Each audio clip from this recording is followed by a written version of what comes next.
Ian and Roisin, take a look at this. Someone being given the bill. Getting a bit of a shock. Oh, it's him. And him saying I didn't have the starter and didn't drink much.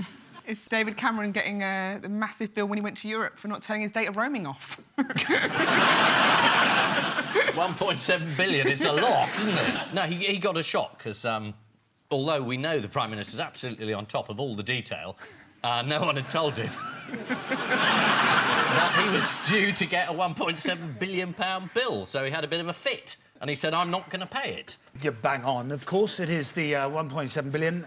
It's landed on David Cameron's desk. Why exactly was it sent to us? It came about because there's an annual recalibration, I think they call it. But they've done it over 11 years. And suddenly the EU says, can you give us 1.7 billion quid? And they were rather shocked. It feels a little bit like the EU are doing that thing when you go out with someone and they want you to dump them. So they just start behaving really badly and asking for things that are going to annoy you. It's, you know, if you've ever been out with a boyfriend, they're sort of like, oh, I want a threesome and I want 1.7 billion by the 1st of December. So that's what it feels like. Yeah, I know that so well. What did he actually say, Cameron, about not paying?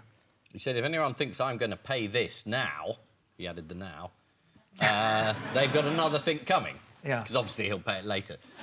And he got suspicious because Britain has to pay more, but funnily enough, Germany and France have to pay less. Wonder how that came up. And then they said it was because Britain's doing so well, but Greece also had to pay more. I'm not sure about this rationale. And it's quite a short time span. You know, we should be able to pay off a little bit a month. You know, if you get a massive bill and they sort of go... It's their fault if they sort of... If they haven't charged us enough over 11 years... Yes, it's Mrs Merkel as Wonga. But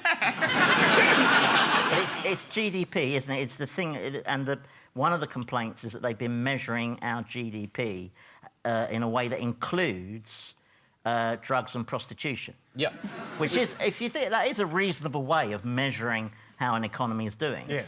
Is it? Because, well, it is, yeah. Because obviously, if there's more disposable income, then they'll spend more on drugs and prostitutes. Well, for a lot of people, Andy, those are necessities. Well, that's why Italy's GDP is so low, because once you factor out Berlusconi, there's...